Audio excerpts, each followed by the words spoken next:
হেই everyone, আসসালামু আলাইকুম। আমি এখন যাচ্ছি মাগরিবের নামাজের দিকে।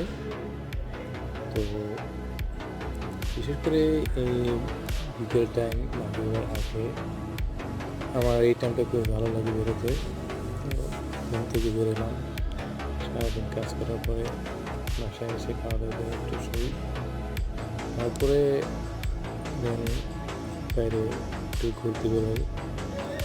তো আজকে বিশেষ করে ভিডিওটা কোনো কারণ ছাড়াই বানিয়েছি।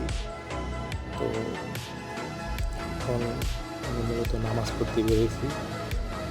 তো এই জন্য ছোট্ট একটা ভিডিও করলাম যে আমার আশেপাশে কী আছে, আমার বাসা যেখানে থাকি, ছোট্ট টাইম নিয়ে আর কি ভিডিও করা।